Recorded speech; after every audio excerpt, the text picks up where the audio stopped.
Empecemos con la plática. Pues esta es una introducción a lo que va a ser cómo está esquematizada la presentación. Vamos a hablar un poco de la actualidad de los sensores de fibra óptica porque han llamado la atención últimamente. Principio de funcionamiento de un sensor de fibra óptica. Algunos de los tipos de sensores que existen, que pueden ser multiplexados. Estos pueden ser formados ya sea por rejillas de Bragg, interferómetros o espejos, ¿no? Tenemos que formar interferómetros o en su configuración distribuidos también. En esta charla nos vamos a enfocar más en los sensores multiplexados. Vamos a hablar también del principio de funcionamiento de las técnicas de reflectometría para interrogar sensores, los que son en caso en régimen pulsado o uno que es en reflectometría de correlación, que es en el dominio del tiempo, y en régimen de onda continua. Y en el caso de esta técnica de correlación, pues las variantes que existen, que son utilizando pulsos digitales o emisión de láseres caóticos, ¿sí? Después hablaremos del principio de funcionamiento de la técnica que nosotros proponemos, que es reflectometría de correlación, utilizando el ruido de fase de la emisión láser.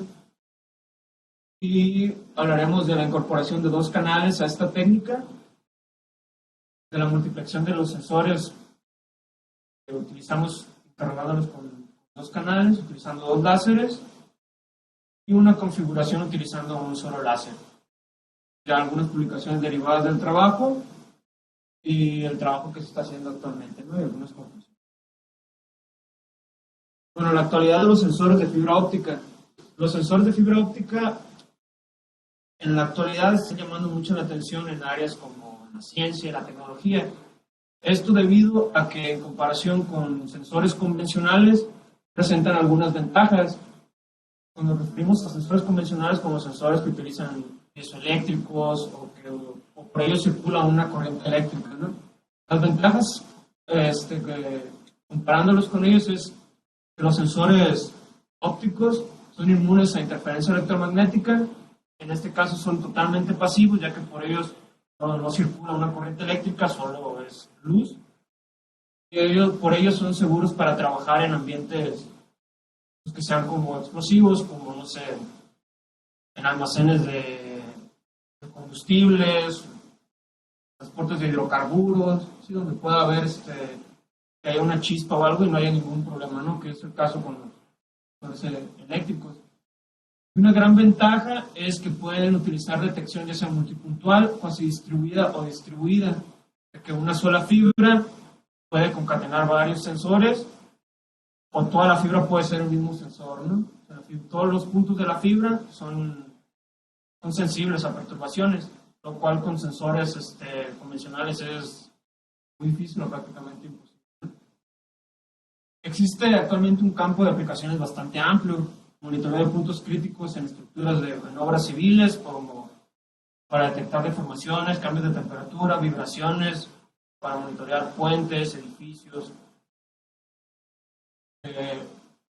pues, detección en redes eléctricas para detectar puntos calientes en las líneas de transmisión o en transformadores, detección distribuida de temperatura en oleoductos. Con eso se puede recrear un perfil en un oleoducto. Se pueden detectar fugas, ¿no? Hay una fuga de algún hidrocarburo, puede haber un cambio de temperatura y detectar a qué longitud está localizada la falla, ¿no? La fuga. Ahora, el principio de funcionamiento de un sensor de fibra óptica, ¿cómo es que opera? ¿Cómo es que una fibra se comporta como un sensor, ¿no? Podemos ver que consta de una fuente, de un láser, algunos elementos de fibra óptica, como puede ser un circulador. Se manda un pulso, el pulso se propaga a través de la fibra y regresa y se es detectado en un fotodetector y con un sistema de procesamiento se analizan las señales, ¿no? El sensor consiste en que perturbaciones externas inducen cambios en las propiedades de la fibra y estas propiedades de la fibra cambian los parámetros de la luz, como puede ser su amplitud, polarización, fase o frecuencia, ¿no? Y esto está relacionado con la perturbación externa y detectando estos cambios es que se pueden medir tensión, temperatura, vibraciones, presión, etcétera, ¿no? Ese es el mecanismo por el cual trabaja un sensor de fibra óptica. Pues, los sensores pues, podemos catalogarse multiplexados o distribuidos con base en su topología, ¿no? Para los sensores multiplexados, como ya hemos hablado, puede ser una configuración ya sea en línea. Tenemos su fuente de luz, la fibra, y puede haber varios sensores concatenados a lo largo de la fibra. Y todos estos puntos son sensores, ¿no? En este caso no se puede recrear un perfil continuo, pero se pueden abarcar varias áreas, ¿no?, de detección. En estos casos puede estar formado por rejillas de Bragg o interferómetros, y las técnicas para poder multiplexar las señales de cada uno de los sensores pueden ser en el dominio de longitud de onda, ya que cada rejilla puede tener una longitud de onda de Bragg. Se puede decodificar la señal en longitud de onda, en el dominio del tiempo, induciendo retardos cada uno de los sensores, o en frecuencia, ¿no?, modulando la fuente de luz, una frecuencia, produciendo un envolvente y codificando la frecuencia. El otro caso puede ser el caso distribuido, donde toda la fibra es el sensor, se manda un pulso y este pulso se propaga a través de la fibra, se regresa, y por pérdidas en la fibra o alguna perturbación se puede dar la señal, ¿no? Toda la longitud de la fibra actúa como sensor. En estos casos se alcanzan resoluciones espaciales. O sea, los puntos de detección de la fibra pueden ser de metros, algún metro, aproximadamente, y esto depende del ancho temporal del pulso que se la fibra. Y en este caso sí se permite recrear un perfil continuo de la perturbación a lo largo de toda la fibra. En este caso se puede decir que el perfil es discreto, ¿no? Y cada uno pues depende de las aplicaciones donde se quieran emplear, cuál es más factible de utilizar. Nosotros en esta charla nos vamos a enfocar más que nada en su configuración multiplexada. Como hablamos, algunos de los más comunes son los formados por rejillas de Bragg o formados por interferómetros. Los sensores multiplexados formados por rejillas de Bragg, pues en la fibra se puede grabar una rejilla. En este caso, una configuración común es una fuente de amplio espectro, ¿sí? Un acoplador. Se pueden tener varias rejillas de Bragg, que cada una tiene una longitud de onda de Bragg diferente. La longitud de onda de Bragg está relacionada en esta ecuación, donde cada uno se manda el pulso de luz o onda continua con un espectro amplio. Entonces las rejillas solo reflejan una parte de ese espectro, y con un analizador de espectros ópticos que se puede multiplexar la señal de cada uno de los sensores, ¿no? Si la rejilla de Bragg es sensible a cambios de temperatura y cambios de presión. Tiene una dependencia de 13 picómetros sobre grados Celsius, 1.15 micras de desplazamiento en longitud de onda por microstrain aplicado, ¿no? Entonces, si hay una tensión o un cambio de temperatura en alguna de las rejillas, la longitud de onda de Bragg se desplaza un poco, ¿sí?, conforme a esta dependencia. En un analizador de espectros ópticos es en el que se puede estar monitoreando este cambio. Sin embargo, estos sensores pues, pueden ser de decenas este sensor puede multiplexar algunas decenas de rejillas de Bragg en el dominio de longitud de onda, porque es una forma natural de multiplexar este tipo de sensores. Y algunas limitantes que presenta es que son sistemas bastante lentos y costosos, ya que utilizan un analizador de espectros ópticos. Y el número de sensores está determinado más que nada por el ancho de banda de la fuente de luz y por también el ancho de banda de las rejillas. Está limitado su número de sensores. No se pueden traslapar las rejillas, los longitudes de onda, porque pues, ya no podrías distinguirlas, ¿no?, las señales. También existe el caso en el que se pueden grabar interferómetros en una fibra, ¿sí?, Vamos a tener una configuración multiplexada de arreglos de interferómetros, donde tenemos una fuente de luz. Los interferómetros pueden ser formados por reflectores, ya sean espejos que se formen dentro de la fibra, o pueden ser rejillas de Bragg. ¿Sí? Tenemos aquí, puede ser arreglos de interferómetros. En el caso de que se mandan pulsos, los interferómetros pues deben estar dentro de la longitud de coherencia de la luz, o más que nada dentro del ancho temporal del pulso, y para poderlos distinguir deben de estar separados interferómetro por interferómetro una distancia mayor al ancho temporal del pulso. Los interferómetros son bastante sensibles, son instrumentos de medición bastante sensibles, sin embargo presentan algunas limitantes, ¿no? Esta es la respuesta del interferómetro, donde su respuesta es cosenoidal en intensidad, entonces por lo tanto tenemos partes no lineales. La forma de detección convencional de interferometría es tratar de estar en su punto en cuadratura, ¿no?, de la respuesta del interferómetro. Esta es podríamos llamar su zona lineal, donde un cambio de fase es proporcional a un cambio en ¿sí? Entonces podemos decir que se tiene que utilizar la detección en cuadratura, porque si se sale pues, de la zona de cuadratura, pues tiene mediciones no lineales, ¿no? Respuesta cuadrática. Entonces, algunas soluciones que se han hecho para combatir este problema es lo que le llaman de modulación activa. Son sistemas de retroalimentación que lo que hacen es tratar de poner su punto en cuadratura. Si este patrón cambia por cambios de temperatura lentos o otro parámetro, pues hay un sistema de retroalimentación que trata de poner su punto en cuadratura de la respuesta del interferómetro para tratar de obtener una respuesta lineal. Este sistema tiene varias limitantes, que para cada interferómetro se necesita un sistema de retroalimentación, entonces para sistemas multiplexados es bastante complejo implementar. En cambio, existe otra técnica que se le llama de modulación pasiva. En la idea básica consiste en generar señales desplazadas en fase 90 grados, o sea, ya sea que interrogando con dos longitudes de onda, tener dos respuestas interferométricas y que entre ellas haya una diferencia de fase de 90 grados. En ese caso se obtendría una señal coseno y una senoidal.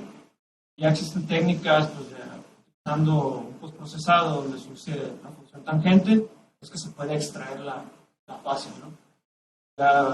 Si extraes la fase, pues ya la fase su respuesta es lineal a la perturbación externa. Entonces puedes recrear la perturbación. Ahora hablemos de los principio de funcionamiento de reflectometría óptica para interrogar los sensores de fibra. Está el más común, que es reflectometría óptica en régimen pulsado, o TDR, que se llama el dominio del tiempo. Reflectometría óptica de correlación también es el del dominio del tiempo, pero la diferencia es que uno es pulsado y el otro es en onda continua. Y las versiones que están utilizando pulsos digitales, la generación de códigos pseudo-aleatorios, o utilizando láseres en régimen caótico. La técnica de OTDR en régimen pulsado, lo que el funcionamiento consiste en enviar un pulso óptico en una fibra mediante la variación de intensidad. Este es su trazo en intensidad. Es que se puede localizar alguna perturbación. Se manda un pulso, se propaga el pulso en la fibra, por el esparcimiento se regresa y es detectada la señal que es reflejada, ¿no? Entonces tenemos por pérdidas en la fibra y por el esparcimiento Rayleigh una pendiente de esta forma, y donde ocurra alguna perturbación es que va a haber una anomalía. Entonces es que se puede detectar esa perturbación. En el perfil es Z, que está relacionado con la velocidad a la cual das el pulso, velocidad del grupo de la luz, el tiempo que tarda en ir y regresar en la fibra, y es que se hace un perfil en distancia, así se convierte el tiempo en distancia y podemos localizar la perturbación. Sin embargo, esta técnica presenta algunas limitantes. Cuando se mandan pulsos, se tiene que propagar un pulso, esperar a que regrese, entonces hasta que se puede mandar otro pulso. Entonces, mientras las fibras sean más largas, el tiempo de ida y vuelta del pulso es mayor. Entonces esto te limita es una frecuencia de corte para tu detección de, en el caso de vibraciones, frecuencia de corte para detectar las partículas. Y para obtener valores considerables de razón señal a ruido se necesitan promediar varias trazas para obtener una buena razón señal a ruido. El otro caso que hay es el de método de correlación. Este método se utiliza para atacar algunos problemas del otro sistema, que se me pasó a decirles, donde la resolución espacial, cada cuánto puedes resolver los puntos de resolución en la fibra, está determinado por el ancho temporal del pulso, ¿sí? Mientras tengas un pulso más angosto, es más chica es más grande tu resolución, mayor poder tu resolución. Entonces, en este caso, en el caso de correlación, lo que se trata es de, tienes un láser y este láser es modulado, tienes una secuencia de modulación, el cual se propaga por la fibra, y en esta tienes una señal de referencia. Agarras esta señal, la mandas por un canal de referencia y la mandas también por la fibra. Entonces se propaga y si la refleja alguna perturbación que haga que se refleje, tú puedes obtener correlación a la señal de referencia con la señal que es retroesparcida por la fibra, tienes una función de correlación, la cual va a estar retrasada un tiempo y ese tiempo es proporcional con la fibra a la cual se encuentra la perturbación. En este caso se utiliza una secuencia de pulsos ondulatorios, que es la que modula la fuente de luz. La secuencia se envía a través de la fibra y, como hablamos, la distribución de la luz esparcida se obtiene mediante funciones de correlación. La correlación entre una señal de referencia y una señal que regresa. En este caso, las ventajas es que se incrementa el rango dinámico sin sacrificar resolución espacial. Es decir, no tienes que batallar con el ancho temporal de pulsos. En este caso es onda continua, solamente modulas con una secuencia. Las desventajas es que en este caso, que son la modulación es generada puede ser secuencias de bits pseudo-aleatorios, o por métodos computacionales. Si estos bits presentan alguna correlación, puedes tener lóbulos laterales en tu función de correlación cruzada, y esto te puede dar falsas alarmas o fantasmas que te pueden dar la presencia de un reflector o de una perturbación la cual no está presente, ¿no? Y se necesitan, pues, en estos casos, para eliminar esos lóbulos aleatorios, se necesitan códigos complementarios para tratar de eliminar esa repetibilidad. También existen otras técnicas que son utilizando láseres caóticos, esto para no utilizar temas activos, como el caso anterior, que se tiene que modular la salida del láser con un modulador electro-óptico. Y en este caso, ellos utilizan un láser, un dioláser, y se utiliza un sistema de retroalimentación para volver su emisión caótica, ¿sí? Régimen caótico, entonces obtienen una señal con variaciones en amplitud aleatorias, caóticas, y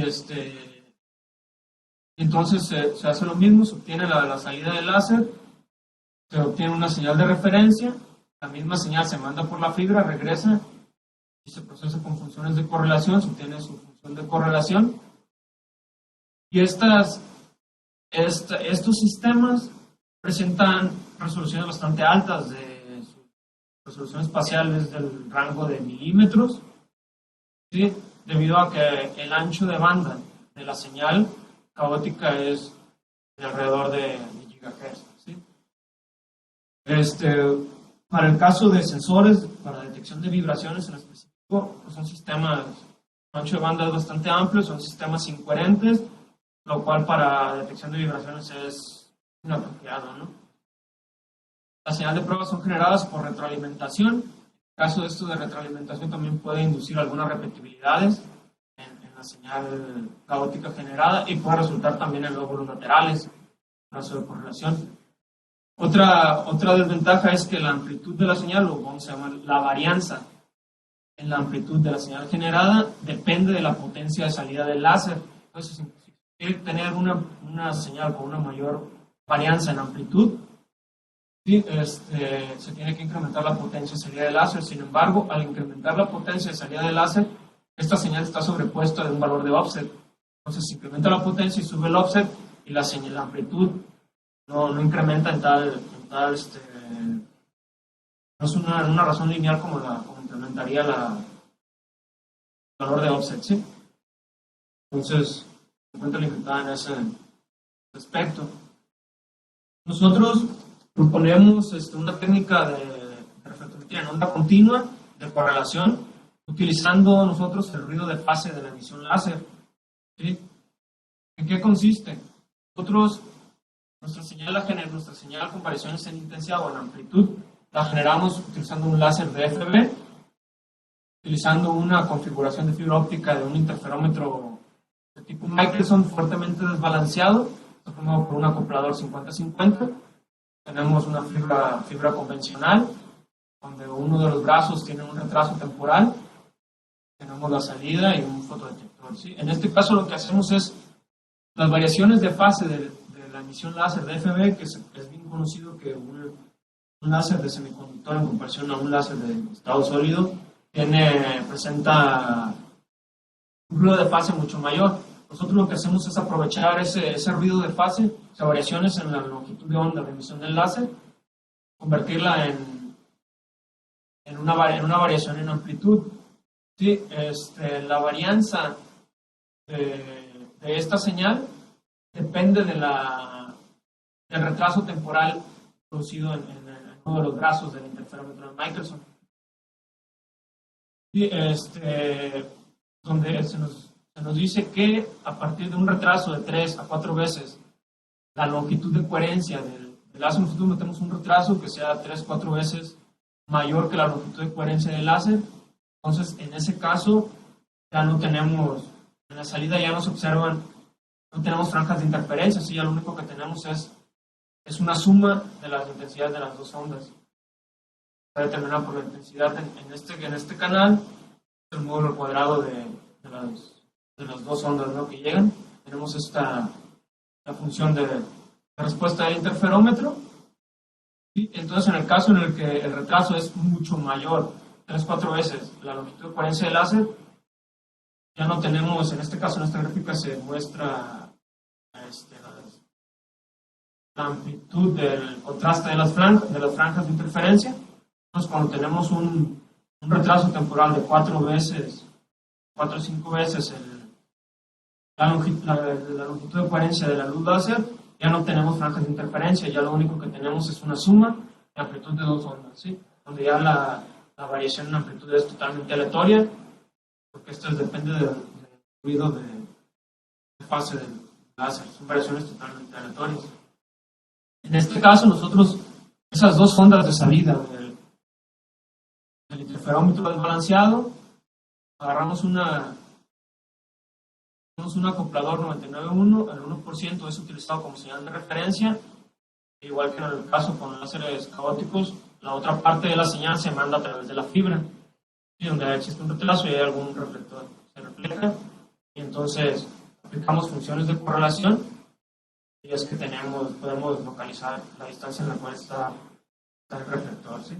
La intensidad en el fotodetector de señal está dada por esta ecuación, es el conjugado de las dos ondas, y utilizando la función de correlación, pues es que podemos localizar algún reflector, un interferómetro, rejillas de Bragg o retroesparcimiento Rayleigh, ¿no? Ahora, nuestra señal con la que trabajamos es un láser DFB que tiene un ancho de banda de aproximadamente de 5 a 2 MHz de ancho de banda, lo cual pues es una longitud de coherencia de aproximadamente 20-80 metros espacial. El ancho de banda de un láser DFB está relacionado con su potencia de bombeo. La potencia de bombeo cercana al umbral se tiene un ancho de banda más amplio de 5 MHz, y cuando se trabaja en potencias de salida altas es que se reduce su ancho de banda a de 2 MHz, ¿no? Entonces, para nosotros eso es importante porque, pues, si en una configuración donde tenemos el termómetro desbalanceado, tenemos la salida, tenemos la señal de referencia, mandamos la señal y vamos a considerar un caso en el que tenemos 2 reflectores. Podríamos considerar que esto es un interferómetro, pongamos un interferómetro. Entonces la señal que se refleja y se detecta en el fotodetector de señal es la suma de los pares de ondas, bueno, al cuadrado de la suma de los pares de ondas reflejado por los ecos, ¿no? Entonces analizamos su intensidad promedio para ver los efectos coherentes. Si tenemos estos términos, donde este primer término, la exponencial de delta t, es el retraso temporal introducido en uno de los brazos del interferómetro, y este es el tiempo de coherencia de la luz láser. Y aquí, como es el caso de que el retardo temporal es mucho mayor que el tiempo de coherencia, este término tiende a valor mínimo, ¿no? Casi tiende a 0. Entonces no tenemos, esto nos indica la visibilidad de las franjas, el contraste del patrón de franjas. Entonces este solamente es una suma de amplitudes, ¿no? No tenemos franjas. En cambio, si en este caso el delta tau es mucho menor que el tiempo de coherencia de la luz láser, tenemos un alto contraste y tenemos un patrón de interferencia. Entonces, si aquí ocurre una perturbación, nosotros podemos detectar vibraciones, podemos detectar cualquier perturbación, ¿no? Estos dos términos son términos de crosstalk, donde aquí tenemos que cuidar bien los retrasos que introducimos, delta t y delta tau, porque en el caso en el que sean muy parecidos, similares, estos reflectores, o los que se encuentran a lo largo de la fibra, pueden comportarse como un interferómetro compensador, donde los retrasos entre ondas salen del interferómetro desbalanceado pueden compensarse, y en ese caso estarían en fase, ¿no? Y podríamos, en ese caso, el sensor se comportaría de una forma anómala, tendríamos perturbaciones y no es el caso que queremos, ¿no? Solamente son pues efectos de crosstalk. Ahora, lo que nosotros, las características de nuestra señal que generamos, ¿no? Pues una vez trabaja en régimen de onda continua, evitando las limitantes de utilizar pulsos. Al utilizar pulsos tienes que utilizar elementos activos como moduladores electro-ópticos. Y pues para tener mayor resoluciones tienes que tener pulsos bastante cortos, y los moduladores también tienen que tener un coeficiente de extinción, un radio de extinción bastante bueno para los casos de que OTDR coherente o que quieres detectar vibraciones. No se necesitan elementos activos, es lo que acabo de hablar. La coherencia de la luz, en nuestro caso, nos permite interrogar interferómetros. La verdadera aleatoriedad de nuestra señal de prueba nos permite distinguir señales de misma longitud de onda. Ahorita voy a hablar sobre ello, porque podemos utilizar el ruido de fase de 2 láseres, generar señales y poderlas distinguir con funciones de correlación. En un trabajo para generar códigos, números aleatorios, basado en la medición del ruido de fase de un láser, se comprobaron secuencias de bits de 14 gigabits de largo, en los cuales no se encontró algún patrón dentro de esa longitud de bits, no se encontró ningún patrón repetible. Entonces esto nos asegura que nosotros generar una señal aleatoria base en el ruido de fase es totalmente caso aleatoria, no pseudo-aleatoria, sino aleatoria. Entonces podemos grabar una señal bastante larga y si buscamos correlación entre ellas no existe. Entonces no tenemos presencia de lóbulos laterales. Y en nuestro caso, la resolución espacial está determinada por la longitud de coherencia de nuestra. Bueno, ahora hablemos de esta técnica implementando 2 canales de detección, ya que nos referimos con ello y para qué puede servir. En el caso de rejillas de Bragg, si nosotros tenemos 2 canales, es decir, 2 longitudes de onda, y las mandamos a caen juntas por una fibra, en la cual tenemos rejillas de Bragg. Una rejilla de Bragg puede, como les había comentado, puede ser interrogada en el dominio de longitud de onda, pero también se puede interrogar en el dominio de intensidad, solamente trabajando con este sería el espectro de reflexión de una rejilla de Bragg, ¿sí?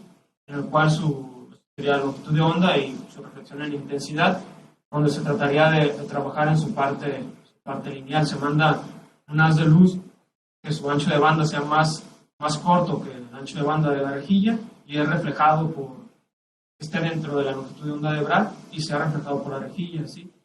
Entonces, alguna perturbación que se le aplica a la rejilla hace que se desplace en longitud, entonces tienes una variación en la intensidad reflejada. Sin embargo, estás acotado nada más a trabajar en esta parte, entonces es un rango muy, muy limitado, y en el caso de que una perturbación sea mayor y que haga que se cambie el espectro, se desplace y estés en el otro lado, pues tienes una confusión, ¿no? Aquí tienes no sabes en qué lado estás, entonces no sabes muy bien la relación con la intensidad reflejada. Cuando se utilizan dos canales, tenemos dos canales de longitud de onda, se aplica una perturbación, se desplaza el patrón de la rejilla, tú tienes dos canales que están midiendo la intensidad, y por una razón entre ellos es que tú puedes combatir esas ambigüedades, ¿no? Y puedes ampliar el rango de detección de la rejilla, detectar en intensidad. En este caso no tienen los problemas de tiempos lentos, que tengas que utilizar un OSA, no solamente intensidad. Entonces, con los señales ópticos de prueba, esto es lo que se puede realizar. Aquí el problema es, dependiendo del ancho de banda del espectro de reflexión de la rejilla, es qué tan cerca deben estar estos dos canales.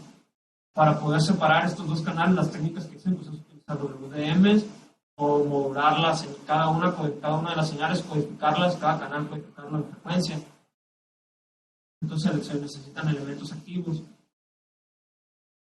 También se puede aplicar esto mismo a interferómetros. En lugar de tener rejillas, podemos tener interferómetros a lo largo de una fibra. Cada canal, cada canal pues tenemos una respuesta de un interferómetro para cada longitud de onda, donde podemos generar dependiendo de la diferencia en longitudes de onda y de la longitud del interferómetro, podemos obtener dos señales de respuesta que estén desfasadas 90 grados. Y entonces, al tener una función seno y una coseno, podemos aplicar función tangente y extraer la fase, ¿no? El ángulo. Entonces ya combatimos con esta forma, podemos combatir el problema del punto en cuadratura de un interferómetro. Son dos canales en cuadratura de forma totalmente pasiva. Temas de retroalimentación, ni utilizando moduladores, ni nada. Pero, ¿cómo es que podemos nosotros separar dos canales? ¿Sí? Lo que hacemos es, tenemos por decir un láser 1564, otro láser para 1564.16 nanómetros. Con un WDM no podríamos distinguir estos dos señales si se mandan a través de una fibra así. Pasarían los dos dentro del mismo canal. Nuestra configuración consiste en un láser de FB, sus controladores de temperatura y corriente, un aislador, el sistema de interferómetro desbalanceado, un acoplador 991 que es para sacar la señal de referencia. El otro láser también tiene un interferómetro desbalanceado y su señal de referencia. Entonces obtenemos las señales. Esta sería la señal de un láser y esta sería el láser en amplitud. Entonces, aquí tenemos la función de correlación, de autocorrelación de cada una de las señales. Tratamos de utilizar que los dos láseres trabajen en condiciones similares, con potencias de salida bajas, cercanas al umbral, para obtener tener un ancho de línea de los dos láseres el ancho temporal de la función de correlación está relacionada con el ancho de banda o con la resolución espacial de nuestra luz láser. Entonces, aplicamos función de correlación cruzada entre las dos señales que tenemos en el tiempo, en este caso 160 segundos, microsegundos, perdón, esta mañana. Y este es el trazo de respuesta a la función de la función de correlación entre las dos señales de referencia y no existe correlación entre ellas, ¿sí? Entonces esto nos dice que podemos utilizar dos canales independientemente de la diferencia entre ellos, o pueden ser iguales, y podemos distinguir señales entre ellos sin utilizar WDM, sin utilizar moduladores, sin utilizar nada, un sistema totalmente de elementos activos. Esto nos sirve en el momento en que mandamos la señal de un láser, del otro láser, con un acoplador 50-50, vamos en una fibra, la señal que regresa sale y la detectamos aquí. Entonces lo que hacemos es sintonizar un láser, tenemos una rejilla de Bragg a 1533.8 nanómetros, 1533.85 nanómetros, y el otro láser está sintonizado por fuera de esa longitud de onda, ¿sí? Entonces, los dos canales se propagan por la fibra, tenemos la punta clivada de la fibra, un canal solo es reflejado por la rejilla, el otro canal no ve la rejilla porque está por fuera de ese espectro de reflexión, entonces solamente es reflejado por la punta clivada de la fibra. Regresan y son analizados. Entonces, aquí este es el trazo de correlación cruzada de los canales. Como podemos ver, el trazo rojo es el canal 2, el trazo negro es el canal 1. En el canal 1 está sintonizado la rejilla de Bragg, entonces tenemos dos picos de correlación, que nos representa la rejilla de Bragg y el otro nos representa la punta clivada de la fibra. La rejilla de Bragg está grabada a 800 metros, nos da la localización y la amplitud está relacionada con el valor de reflexión de la rejilla. El otro canal no está sintonizado dentro del espectro de reflexión de la rejilla, entonces no tenemos reflexión, solamente se refleja en la punta privada de la fibra, que sería, podemos llamarlo como espejo blanco. Y entonces aquí demostramos que podemos separar dos canales, longitud de ondas muy cercanas, lo cual no es posible con UDMs, y no utilizamos elementos activos para ellos, ¿sí? Algunos resultados experimentales, lo que hicimos como aplicación para este sistema fue medir cambios de temperatura aplicados a una rejilla de Bragg.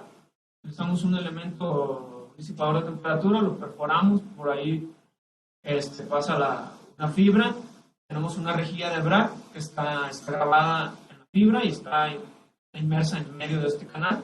La fibra no hace contacto directo con el disipador. Aquí tenemos un elemento térmico que le induce cada temperatura al disipador.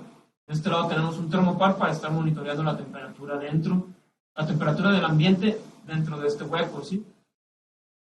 Entonces lo que hicimos fue aplicarle temperatura y con los dos canales recrear el perfil de la rejilla, ¿sí? Tenemos los dos canales primero por fuera de las dos rejillas y aplicamos temperatura a la rejilla, esta se va desplazando en longitud de onda, ¿sí? Entonces nos va recreando el perfil de reflectancia de la rejilla. Utilizamos la razón entre los dos canales. Lo que obtenemos es mediciones de temperatura, ¿sí? Tenemos un rango lineal de algunos 16 grados, donde podemos medir cambios de temperatura con una resolución de aproximadamente 0.1 grados Celsius. Y entonces, dentro de un rango de 16 grados, podemos tener una resolución de 0.08 o 0.1. Podemos abarcar rangos de cambio de temperatura de hasta 48 grados Celsius. Claro, en estas partes sería complicado hacer mediciones, pero podemos deducir que hay cambios de temperatura. Podemos deducir que hay cambios. En esta zona podemos realizar mediciones. En este rango también podemos decir que hay cambios de temperatura, ¿no? Esto se puede aplicar a arreglos multiplexados. Nosotros lo hicimos en una sola rejilla, pero puede ser con varias, no hay ningún problema. Y utilizamos la razón entre canales, y eso nos ayuda también a reducir los ruidos, ¿no? Ruidos de intensidad.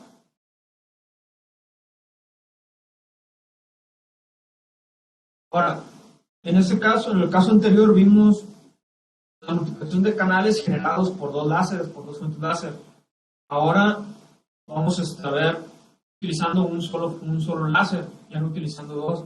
Utilizamos un láser de FB, utilizamos un EFA solo para amplificar su intensidad, un WDM para tratar de quitar simplemente la emisión amplificada por el EFA, láser espontánea, la amplificación por emisión espontánea. Tenemos un circulador, tenemos un interferómetro desbalanceado, ¿sí? Un interferómetro que hemos utilizado, tenemos una salida, una señal de referencia, tenemos aquí tenemos otra salida, que es la misma señal, y utilizamos en este caso un láser y un modulador ajuste óptico. El modulador ajuste óptico lo único que va a hacer es introducir un corrimiento en frecuencia, ¿sí? Así tenemos, podemos decir, dos canales con diferentes frecuencias, ¿sí? En este caso, la diferencia de frecuencia es de 80 MHz, no tenemos ya dos láseres, solamente es uno. Entonces aquí tenemos que, para poder distinguir dos canales, que es el ruido de fase de un solo láser, lo que hacemos es introducir un retraso temporal, en este caso de 5 kilómetros, que introduce 24 microsegundos. Entonces el principio de funcionamiento lo que estamos haciendo es trabajar que cada canal de referencia trabaje en lapsos diferentes de tiempo de esta señal. Entonces, como la señal puede ser continua y no hay repetibilidad entre ellas, vamos a utilizar un segmento de esta señal como una referencia, otro segmento temporal como el otro canal de referencia, y los correlacionamos. No existe correlación entre ellos, pero estamos determinados por este retraso temporal. Si el retraso temporal es menor, sí, que los tiempos de captura de las señales, entonces va a haber un traslap entre ellas. Tendríamos, en la función de correlación aparecería la correlación. Entonces, trabajamos en el caso en el que el retraso temporal es mayor que los tiempos de captura de cada señal, los canales, entonces no hay correlación entre ellos. Y entonces, en este caso, estamos multiplexando canales de diferencia de 80 MHz. Estamos hablando de picómetros. ¿De qué nos sirve esta multiplicación de canales en ese rango? Nosotros lo utilizamos para generar dos canales en cuadratura y poder realizar mediciones interferométricas, poder detectar vibraciones, poder detectar cambios de temperatura. Nosotros lo que hicimos fue, con base en la diferencia en frecuencia óptica de 80 MHz, buscar una longitud buscar que un interferómetro nos produzcan respuestas a estos dos canales desfasados 80 MHz, señales en cuadratura. Entonces, con estas ecuaciones, teniendo 80 MHz, tenemos que tener un interferómetro con una longitud de 32 centímetros aproximadamente para obtener dos canales pasados 90 grados. La configuración esta es la configuración experimental. Tenemos en un canal la señal de láser, y el otro canal es la señal que está desplazada a 80 MHz, el canal con un corrimiento de frecuencia. Los juntamos los dos con un acoplador 50-50, los mandamos a través de la fibra. En este caso tenemos 3 interferómetros. Los interferómetros son de misma longitud, 32 centímetros cada uno. La señal reflejada llega al circulador, y por el puerto 3 es que va a un sistema de adquisición de datos. Tenemos los 3 canales de forma simultánea. ¿Sí? Este es el trazo de correlación, donde se representan los 3 sensores, interferómetros. Tenemos la señal de respuesta de cada uno de los canales. El negro es el canal 2 y el trazo azul es el trazo negro es el canal 1 y el trazo azul es el canal 2. Esta es la figura de Lissajous, donde su forma circular nos expresa que los dos canales se encuentran desfasados 90 grados, y le aplicamos a uno de estos sensores, a un interferómetro, le aplicamos una modulación senoidal, y aquí tenemos su respuesta en fase, para una frecuencia y para otra frecuencia, y su espectro su transformada de Fourier, su espectro en Fourier. Uno es de un Hz y el otro es de 10 Hz. ¿Sí? Entonces, con nuestra técnica podemos demodular la señal de interferómetros de longitudes bastante largas, los 30 centímetros. En los casos que se reportan, demodulan la señal de interferómetros de micrómetros o de milímetros. También le aplicamos cambios de temperatura y pudimos obtener la figura de Lissajous. Aquí son las respuestas de uno y de otro canal, y tenemos su respuesta de fase, ¿sí? Donde podemos deducir el cambio de temperatura utilizando su coeficiente termoóptico y la expansión térmica.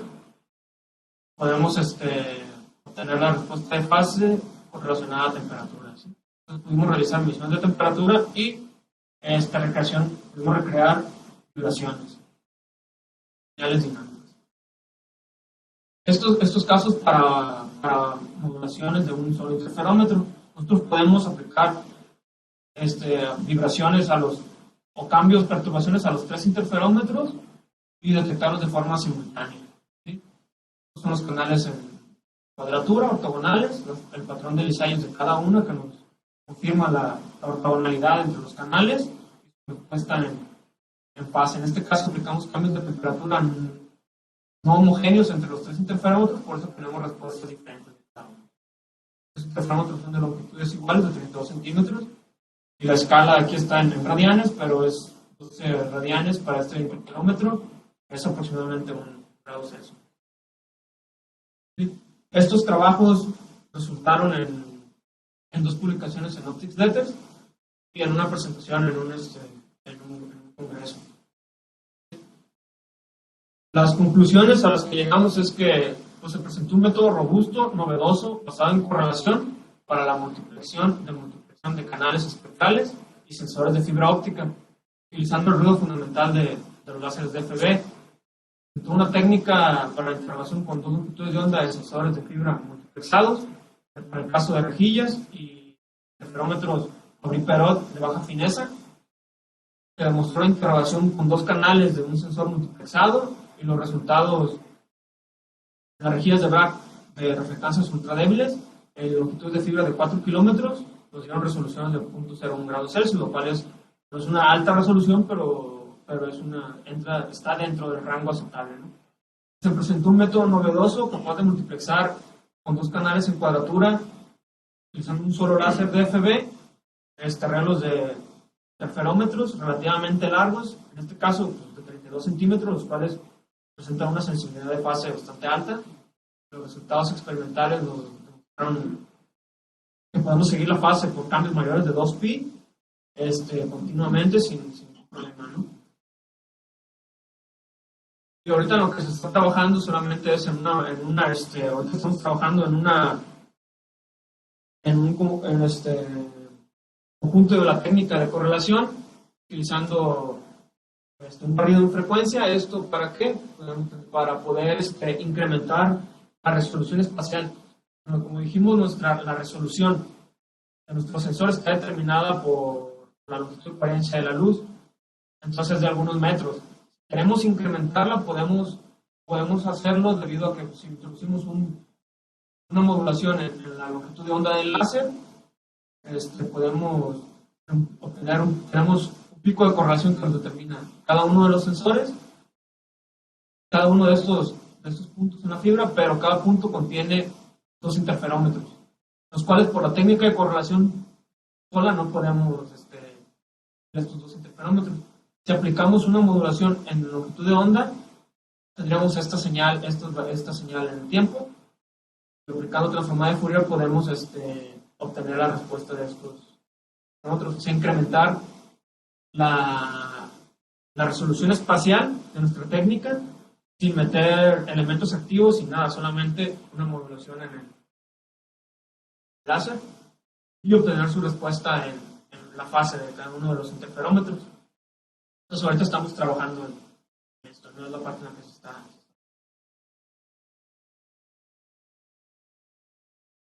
Muchas gracias, doctor Jorge.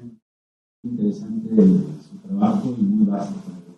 Pues invitamos a los participantes, a los presentes, también a la comunidad que está fuera de la comunidad aquí de la unidad de los clientes, a que participen haciendo preguntas en el chat.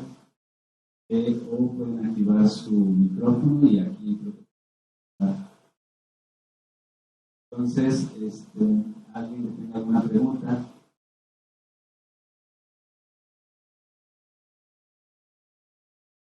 Sí, Andrés, te paso el micrófono.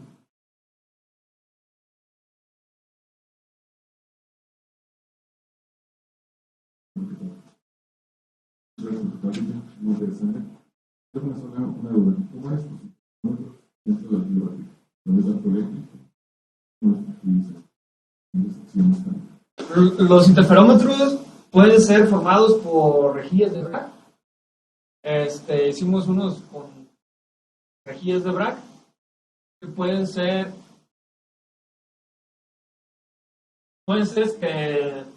grabados con que las dos rejillas de Bragg que van a formar el interferómetro sea de misma longitud de Bragg, ¿no? Entonces ya ahí tendrías una reflexión de los dos vectores y pues, trabajar así. O en el otro caso se pueden hacer por espejos grabados dentro de la fibra que son formando como algo entre ellos. O sea, fibra, aire y fibra. En espejos ahí. Exacto. Claro, esas inducen más pérdidas, ¿no? Pero igual trabajamos con ellas y en arreglos. Este arreglo de 3 interferómetros fue utilizando ese método de hacer microcavidades. Sí, las pérdidas nos permitieron trabajar. Ya en el caso de arreglos un número mayor, entonces sí se tiene que buscar otra técnica. Pueden ser rejillas de Bragg ya con espectros más amplios, pérdidas las disminuyes y puedes hacer arreglos.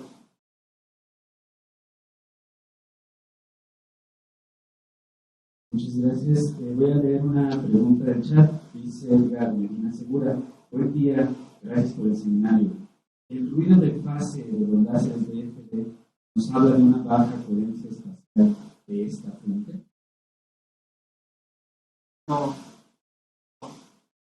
El ruido de fase, en este caso, por decir, la coherencia del láser pues, está determinado por el ancho de banda, el ancho de línea de la luz láser. Los DFB tienen un ancho de línea depende de la potencia.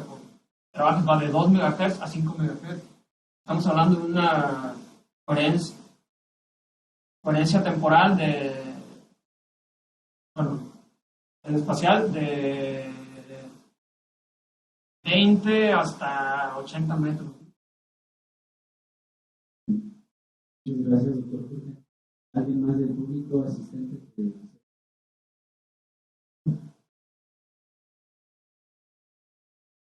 Muy bien. Entonces, si no hay más preguntas para el doctor Jorge, le voy a, más bien en sí, o le otorga un reconocimiento, pero no me voy a permitir leer. Dice el Centro de Investigaciones en Óptica, otorga el presente reconocimiento al doctor Jorge Humberto López Rivera por su participación en la plática Sensores de fibra óptica multiplexados basados en reflectometría de correlación de los canales. Lo firma el doctor Alejandro Martínez Ríos y el doctor. Gracias, doctor.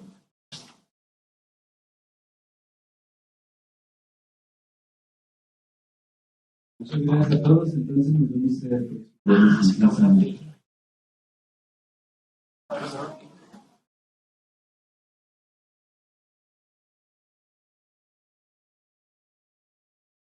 La pelita se acabó así.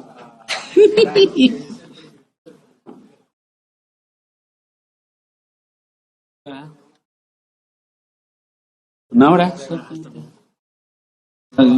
un chorro de información.